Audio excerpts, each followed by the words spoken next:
Il m'a été demandé de parler, non, d'intervenir sur le panel qui porte sur l'insertion socio-professionnelle de la jeunesse du Congala.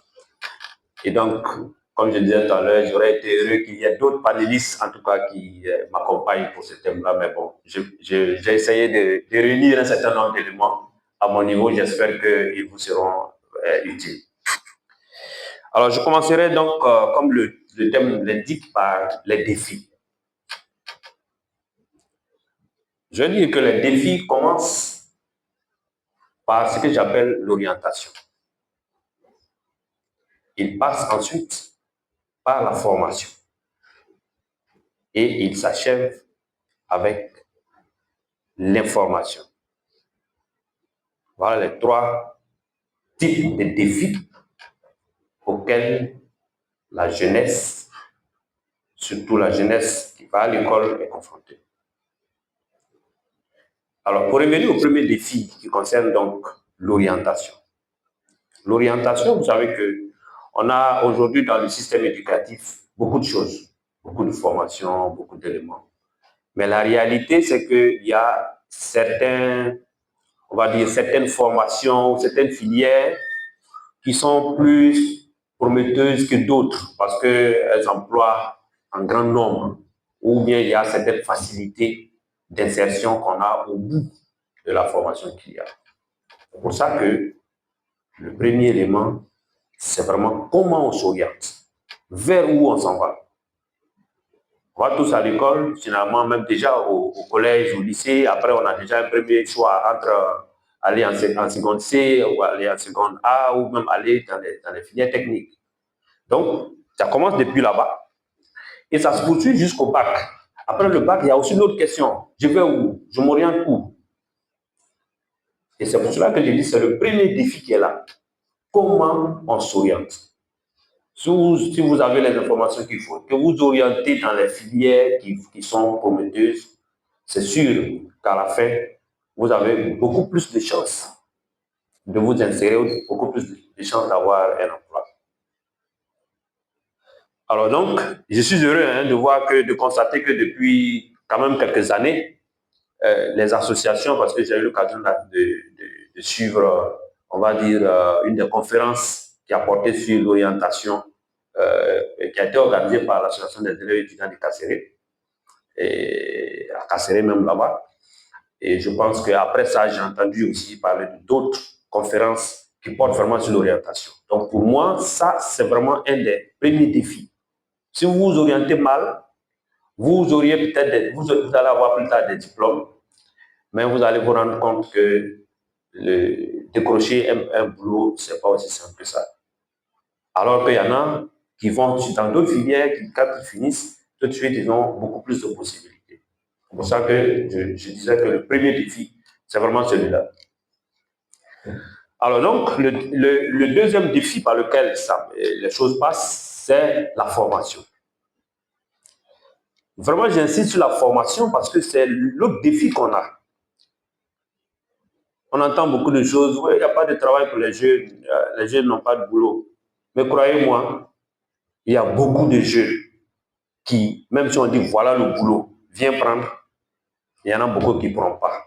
On dit voilà, c'est cadeau, viens prendre, ils ne pourront pas le prendre.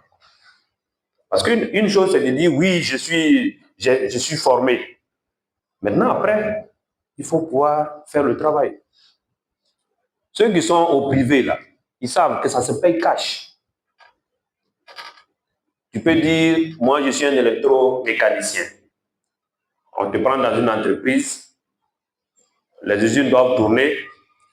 Demain, il y a un problème avec une telle machine. Ah non, ce n'est pas un problème, on a notre électromécanicien, on t'appelle, viens, la machine a un problème. Et comme on dit chez nous, tu tapes au dos. D'accord, on va appeler quelqu'un de l'extérieur qui vient, qui règle le problème. Plus tard, il y a encore une autre panne. Tu vas encore taper poteau. Mais croyez-moi, on va commencer à voir comment on te paye tes droits et puis se séparer de toi. C'est pour ça que je parle de la bonne formation. Et quand je parle de la bonne formation, c'est vraiment d'être, dans un premier temps, honnête avec vous-même. Et il ne s'agit pas de dire non, bon, j'ai eu mon CAP ou j'ai eu mon BT ou bien j'ai eu ma licence. Mais au fond de toi, est-ce que j'ai la formation réelle? Est-ce que mon titre ou bien le grade que j'ai là, est-ce qu'il va avec ce que j'ai dans la tête? Je donne l'exemple du privé, maintenant au public. Quelqu'un va dire, je fais une licence en SVT ou en mathématiques. C'est bien. Demain, on dit, tu vas à l'école. On t'a recruté, tu es un professeur. Vous allez voir quelquefois en ce moment, quand il va en salle, quand il doit aller faire cours, il a des problèmes. Alors que celui qui est bien formé, là, quand on dit va faire cours, il est content. Ça dit lui-même, aller faire cours, là, c'est un plaisir pour lui. Mais quand il sait qu'il ne maîtrise pas tout à fait ce qu'il s'en va dire, quand il a cours, il a des problèmes. Et c'est ce genre d'enseignant-là, généralement, quand il est en train de faire son cours, il ne faut pas lui poser des questions. Dès que tu commences à dire, monsieur, s'il vous plaît, il est fâché. Oui, il y a quoi? Donc, il va t'intimider pour éviter que tu poses des questions parce que souvent, ce genre de réaction cache des lacunes, en fait, qu'il a. C'est pour ça qu'il faut accepter de se former convenablement. Parce que votre thème dit défi et opportunité. Mais si le défi lié à votre formation, là, il est raté, vous pouvez être sûr que toutes les opportunités qui vont se présenter à vous, vous ne pourrez pas capitaliser aucune d'entre elles. Donc, il faut vraiment l'avoir à l'esprit, la formation. Il faut bien se former. Et juste pour vous donner une anecdote, pardon, j'avais un jeune frère à la maison, hein. Il était ici chez moi à l'université. Je lui ai dit, tu es orienté dans ma filière, mais tu peux être sûr que si tu t'abuses et que tu ne bosses pas correctement, ils vont te renvoyer. Ils vont te renvoyer. Parce que ça, c'est la formation. Il faut que tu la fasses correctement. Et jusqu'à ce qu'ils finissent ici, il n'y a pas beaucoup de collègues qui ont su que c'était mon petit frère. Il n'y en a pas beaucoup. En dehors de ceux qui étaient avec moi dans le même bureau. Bon, après, quand il passe le concours de l'ENS, il n'a pas eu besoin de faire ça plusieurs fois. Parce qu'il avait vraiment fait ce qu'il fallait pour avoir le niveau ici. Et à partir de ce moment, quand il y a un minimum de choses autour voilà, ça va. Et après, quand tu es sur le terrain, tu n'as pas de crainte, tu n'as pas de problème, tu es bien formé. Quand il y a des opportunités après, tu peux facilement les capter. Et le dernier type de défi, c'est l'information.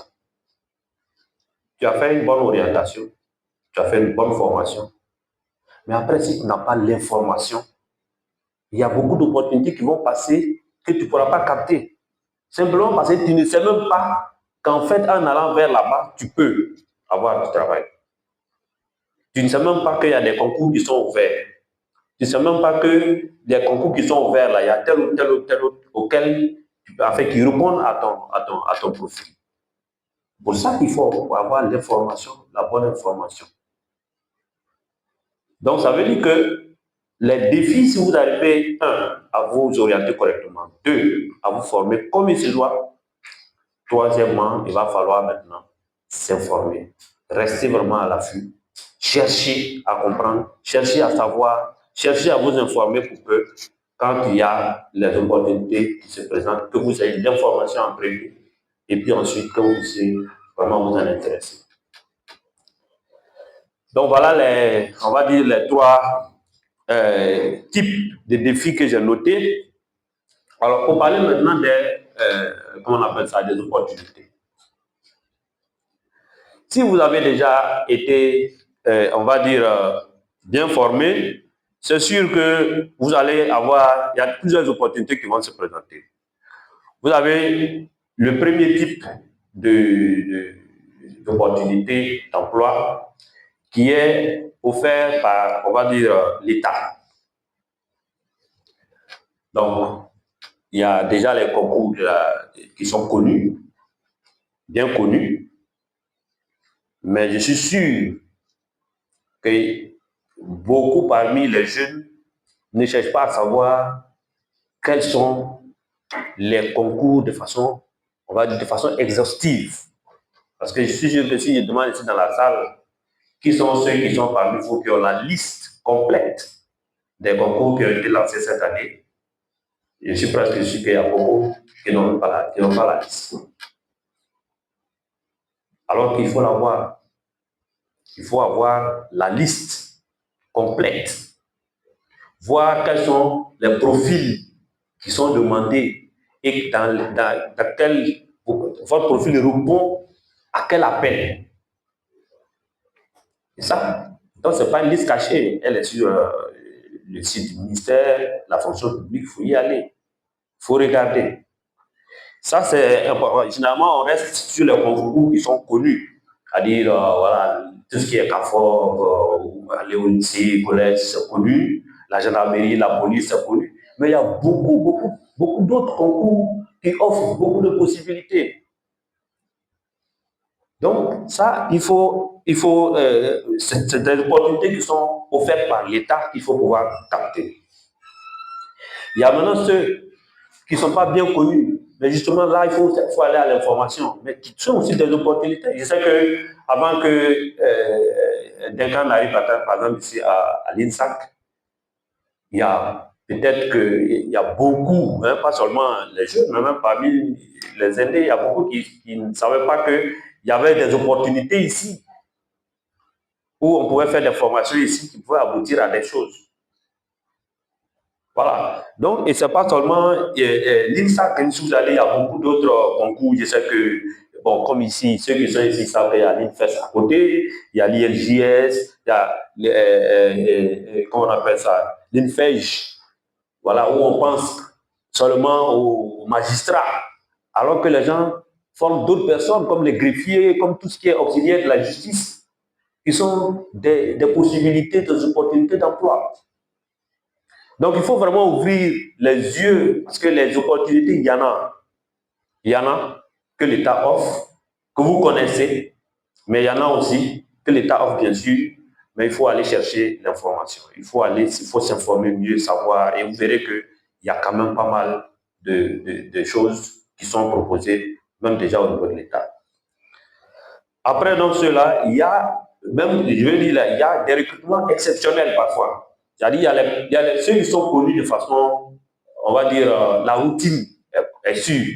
On sait chaque année, ils vont lancer ci, ils vont lancer ça. Mais il y en a qu'on lance de façon exceptionnelle. Il y a beaucoup qui sont devenus professeurs aujourd'hui parce qu'on a lancé une certaine année un concours exceptionnel de recrutement d'enseignants contractuels qui finalement ont été reversés en temps plein à la fonction publique. Donc, il y a aussi ce type de recrutement, on va dire, exceptionnel qui arrive de temps en temps. Et ce sont de vraies opportunités parce que quand les gens ouvrent ce genre de concours exceptionnel, ça veut dire qu'il y a un besoin. Et quand vous regardez, il y a en général, le nombre là, il est assez important. Donc, c'est des choses qu'il faut capter. Même quand c'est en termes de contractuel, on sait comment ça fonctionne chez nous. On commence par le contractuel, et puis après, en général, ça aboutit. Ça vaut mieux, ça vaut toujours mieux que de rester à la maison à ne rien faire ou à tourner en rond. Alors, toujours au titre de l'État, il y a maintenant des agences comme l'emploi jeune qui n'existaient pas avant. Aujourd'hui, ça existe. Il y a des propositions, il y a des éléments qui sont donnés. Tout récemment, on a vu la foire qui a été faite. Il ne faut pas être pessimiste, rester à la maison en se disant, bon, de toutes les façons, ce type de foire-là, on sait comment ça se passe, ou bien de toute façon, l'emploi jeune, là, bon, on sait ce qu'il dit. Non, ce sont des possibilités qui sont données, allez-y voir. Ça ne coûte rien, ça ne vous coûte rien d'essayer. Ça ne vous coûte rien d'aller rencontrer les gens, échanger avec eux. Vous pouvez impressionner les gens. Toutes ces entreprises qui étaient réunies, tout ce monde qui était réuni, ça reste des opportunités. Il faut y aller. Même si ce n'est pas, on va dire, une possibilité d'emploi direct, dès lors où on vous donne la possibilité de faire un stage, ça veut dire qu'on vous donne une possibilité. Et là, comme je l'ai dit tout à l'heure, c'est votre bonne formation qui en ce moment va vous permettre d'ouvrir ces portes assez rapidement. Parce qu'on va vous dire c'est un stage. Mais il y a des stages, il y a des stagiaires, croyez-moi, Et quand ils finissent le stage, ils restent un seul jour à la maison, on l'appelle. Mais tu es où? Et, ah, le stage est fini, on dit non, il faut laisser ça bien. Et il y a beaucoup d'entreprises qui, quand elles veulent recruter des gens, on va vous dire, on veut tel nombre d'années d'expérience. Mais l'expérience, comment on l'acquiert? Il faut bien commencer un jour quelque part. C'est pour ça que c'est important quand vous avez des structures comme ça, qui vous donnent la possibilité parfois de faire ne serait-ce qu'un stage, il faut y aller. Même si après, on ne vous garde pas, ça vous fait une expérience. Et après, tout ça, ça va alourdir votre CV pour les prochaines occasions auxquelles vous allez postuler. Et il y a aussi l'école de la deuxième chance. Ça, ce n'est pas forcément pour ceux qui ont fait, on va dire, des grands niveaux. Mais comme on parle de la jeunesse, c'est tout le monde. Il y a certains peut-être qui se sont arrêtés un peu plus tôt. Ça aussi, c'est de plus en plus avec, on va dire, les nouvelles activités qu'on voit aujourd'hui au niveau du ministère de l'enseignement technique, de la formation professionnelle. Il y a beaucoup de choses aussi qui sont faites à ce niveau-là. Donc, il faut ouvrir les yeux. Ça reste des opportunités. Parce que le pays aujourd'hui est en train d'avancer. Et donc, vous avez de plus en plus d'entreprises privées qui s'installent. Et généralement, tous ces éléments-là, qu'on ne voyait pas comme, on va dire, considérait pas comme des éléments capitaux, commencent à devenir importants. Donc, s'il y a certains qui ont l'occasion, vous avez des jeunes frères qui ne sont pas allés peut-être très loin, mais qui peuvent capitaliser ces options de l'école de la deuxième chance, de la deuxième chance, il faut les encourager à y aller. Voilà. Ça, c'était déjà au niveau de l'État. Mais au niveau du secteur privé aussi, vous avez aujourd'hui, avec, comme je l'ai dit, le pays aujourd'hui à un stade où c'est tous les secteurs de développement qui sont en activité. Vous voyez que ce soit le BTP, avec toutes ces voiries qui sont en construction, l'immobilier, la cimenterie, les mines, tous ces secteurs sont aujourd'hui vraiment en train de se développer.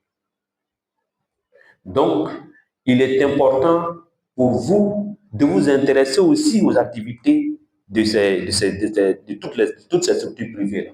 Ça ne vous coûte rien. Moi, quand j'entends parler, par exemple, de Rangol, ça ne me coûte rien de m'asseoir sur mon ordinateur et puis de taper, aller sur le site de Rangol, voir qu'est-ce qu'ils font, est-ce qu'ils ont des appels, est-ce qu'ils ont des choses. Vous comprenez? Je veux dire qu'il y a les possibilités, les opportunités que l'État donne, mais il y a aussi les appels et les possibilités que le secteur privé donne. Donc, si vous avez des formations qui peuvent intéresser le privé, il ne faut pas hésiter. Vous allez avoir parfois des structures privées qui travaillent dans des secteurs qui vous intéressent. Il ne faut pas hésiter à visiter régulièrement les sites Internet parce qu'aujourd'hui, toutes ces structures sérieuses-là ont quand même des sites web sur lesquels vous pouvez aller. À défaut de vous déplacer pour aller rencontrer les gens et vous comprendre un peu de quoi il s'agit. Alors, et le dernier type d'opportunité, c'est, on va dire, celle qui est un peu plus difficile, c'est l'auto-emploi. Mais la réalité aujourd'hui, en parlant d'emploi, on ne peut pas occulter ce volet-là, même s'il est en réalité un peu plus difficile.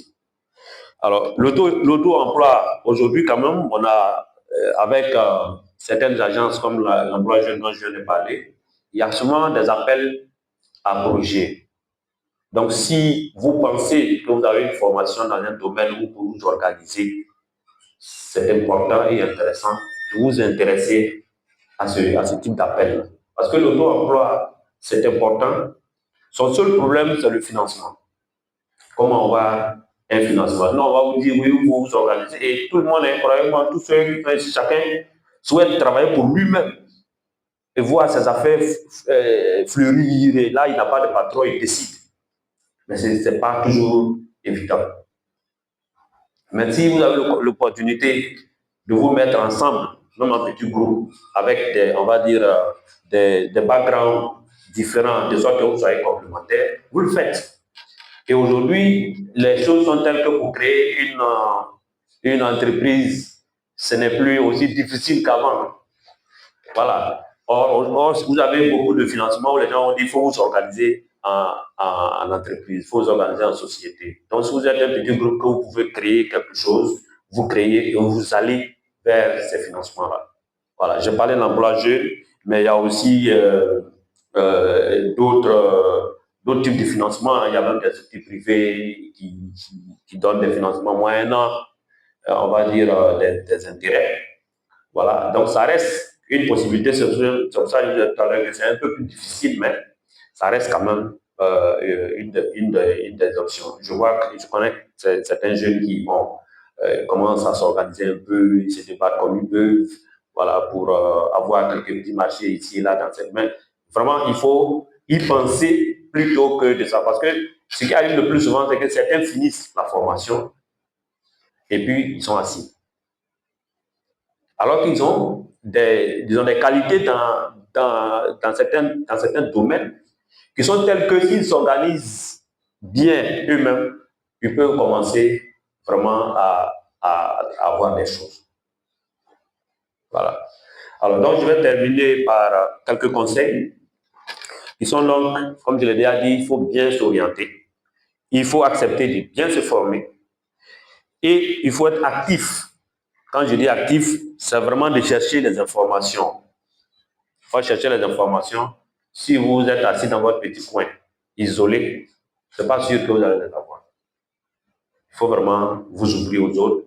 Il faut aller sur les sites internet, il faut aller sur les sites, tout, que ce soit les sites du gouvernement et autres. Il faut vraiment parcourir tout ce qui est site où vous pouvez avoir des informations liées à des questions d'emploi ou d'insertion.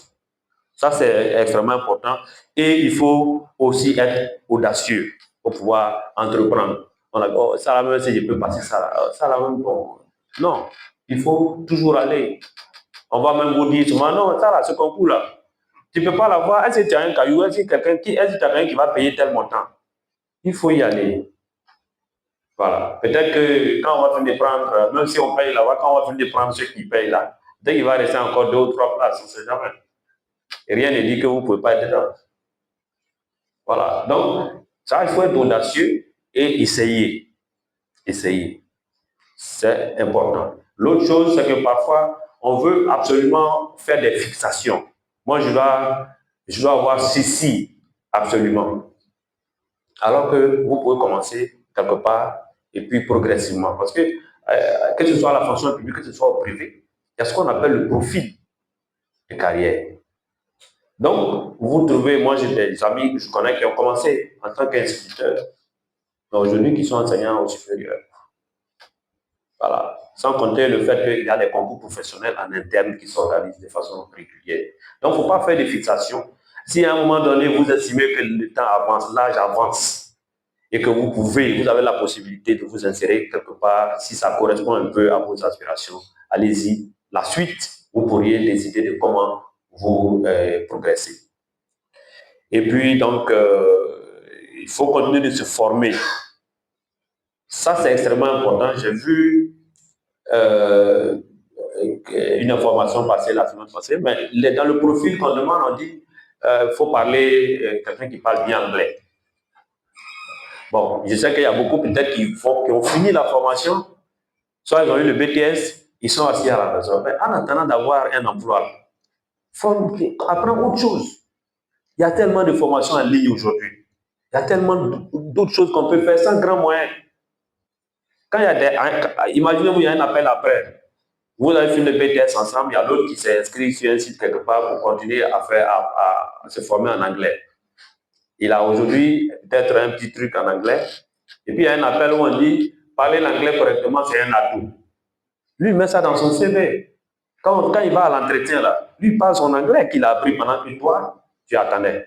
Mais forcément, il est avantageux par rapport à toi. Donc, c'est de dire, de ne pas perdre forcément du temps comme ça quand on peut apprendre quelque chose en plus. Tant qu'on peut apprendre quelque chose en plus, il ne faut pas hésiter parce que ça c'est toujours positif, ça vous rattrape toujours ça quelque part. Ça vous aide toujours quelque part. Voilà. Donc, on va dire, le dernier élément est m'arrêter, c'est, bon, comme on parle de Pongala, je sais que les jeunes, généralement, ils se disent, ah ouais, comment les aînés peuvent nous aider, ouais. Là, c'est la particularité du Pongala. Le président vient de le dire, les cadres sont là. Vous connaissez les cadres, vous connaissez les uns les autres, vous savez dans quel domaine ils sont. Ce n'est pas eux qui donnent le travail, hein. Je n'ai pas dit que les cadres donnent du travail. Ça, il faut le savoir. Mais ils peuvent, vous pouvez les approcher pour, en général, des orientations, des conseils, même des recommandations pour ceux qui peuvent le faire. Ils peuvent le faire. Ça, c'est un plus que vous pouvez avoir par rapport à certains qui ne sont pas dans ce type d'association comme l'AFP. Vous, étant au niveau de l'AFP, c'est sûr que ça vous donne l'occasion de connaître un bon nombre de cadres du Pongala. Et en fonction des différents profils qu'ils ont, vous pouvez les approcher, qu'ils puissent vous orienter, vous recommander vos besoins. Voilà. Et je pense que ça, si vous vous approchez, je ne suis pas sûr que vous allez demander à rencontrer un cadre ici et qui, s'il est disponible, qu'il refuse de vous rencontrer. Et donc, quand vous venez, en fonction de ses possibilités, c'est sûr qu'il va vous orienter, il va vous dire non, fais comme ci, fais ça, fais ça. Et ça peut également aider. Donc, voilà ce que je voulais apporter comme ma petite contribution et j'espère avoir été dans le thème qui m'a été demandé. Merci. Merci.